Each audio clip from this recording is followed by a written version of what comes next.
On dit souvent que l'écoute est importante dans les négociations de haut niveau. Mais au fond, est-ce que l'écoute, ça s'apprend ? Oui, tout à fait, ça s'apprend. D'ailleurs, tous les gens dans le métier d'écouter, que ce soit des psychologues, des policiers, des magistrats et autres, apprennent à écouter, et les commerciaux aussi, par exemple.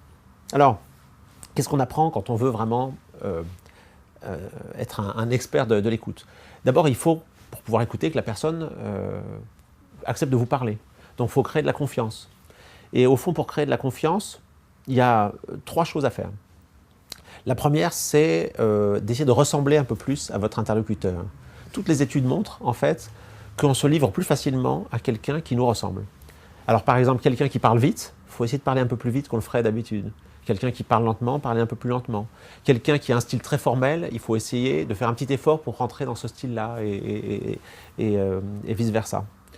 Donc d'abord, essayer de ressembler à la personne. Vous savez, par exemple, que quand on envoie des mailings et on regarde les taux de réponse à des mailings, si vous faites en sorte que le mailing soit signé avec un nom qui ressemble au nom de la personne qui le reçoit, vous doublez le taux de réponse. Parce que vous avez 2 fois plus de chances de répondre à un mailing envoyé par quelqu'un qui a un nom qui ressemble un peu au vôtre. Donc il faut essayer de ressembler toujours un peu à la personne qu'on va écouter. La deuxième chose, quand on veut amener l'autre personne à se dévoiler, c'est commencer par poser des questions très faciles. Des questions qui vont faire dire oui. Donc si je comprends bien, aujourd'hui vous êtes en charge de telle et telle chose. Oui, exactement. Et en quoi ça consiste exactement ? À ce moment-là, la personne va s'ouvrir. Commencez par faire dire oui. Là aussi, il y a des expériences assez amusantes qui montrent que, par exemple, si vous voulez demander dans la rue l'équivalent de 20 centimes, sans avoir l'air d'un mendiant, il faut amorcer la conversation avec la personne plutôt que de demander directement 20 centimes. Et si vous posez une question qui fait dire oui, que ce soit est-ce qu'on est bien mardi, est-ce qu'on est bien dans telle rue, etc. Et qu'ensuite on enchaîne, la personne va donner 20 centimes alors que toute autre question ne va pas déboucher sur... En tout cas, l'écart est vous multipliez par 3 la probabilité que la personne donne une pièce. Parce que quelqu'un qui dit oui a tendance à redire oui. Et puis la troisième chose, et c'est la plus importante, c'est reformuler. Alors c'est un psychologue américain qui s'appelle Carl Rogers, qui a mis en évidence le fait que pour se sentir compris, l'être humain a besoin qu'on lui redise ce qu'il a exprimé. C'est quelqu'un qui travaille notamment pour des assistantes sociales, des psychologues qui étaient face à des gens en détresse. Alors quelqu'un qui dit j'ai des tas de malheurs, c'est horrible, ma vie est foutue, mon mari m'a quitté, je ne retrouverai plus jamais de mari, je ne trouverai plus jamais de travail. On a tendance à dire non mais c'est pas si grave. Non, non, mais vous ne comprenez pas, on s'enferme dans un dialogue de sourds. Si on reformule, c'est-à-dire qu'on expose que la personne dit en fait vous vous sentez démuni, vous vous sentez désespéré, c'est exactement ça. À ce moment-là, on peut repartir sur une discussion plus positive. Mais c'est pareil dans toutes les conversations courantes, et c'est pareil aussi dans les négociations difficiles. Face à quelqu'un qui va tendance à répéter les mêmes choses, le fait de s'arrêter, de reformuler, si je comprends bien ce que vous dites, c'est ça, la personne se sent comprise, et d'un seul coup, les choses peuvent avancer.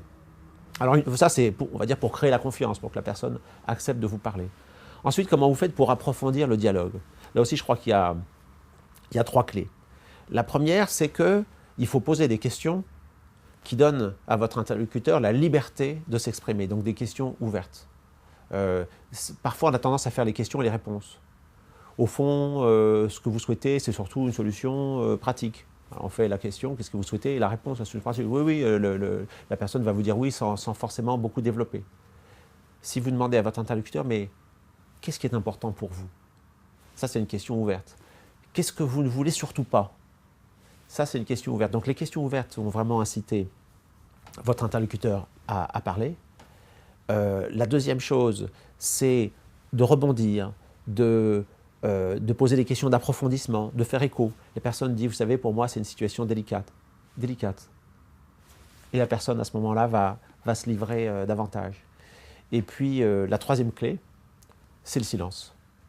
Alors, pas le silence où on se plonge dans ses notes, etc. Le silence attentif. Alors là c'est assez marrant parce que quelles que soient finalement les civilisations, les cultures, etc., il y a des signes qui sont universels. Par exemple, si vous regardez quelqu'un en penchant légèrement la tête, en hochant la tête, en plissant les yeux comme ça, eh bien la personne va se livrer et va vous donner des informations peut-être qu'elle n'aurait pas livrées à quelqu'un d'autre. Donc l'écoute, ça s'apprend.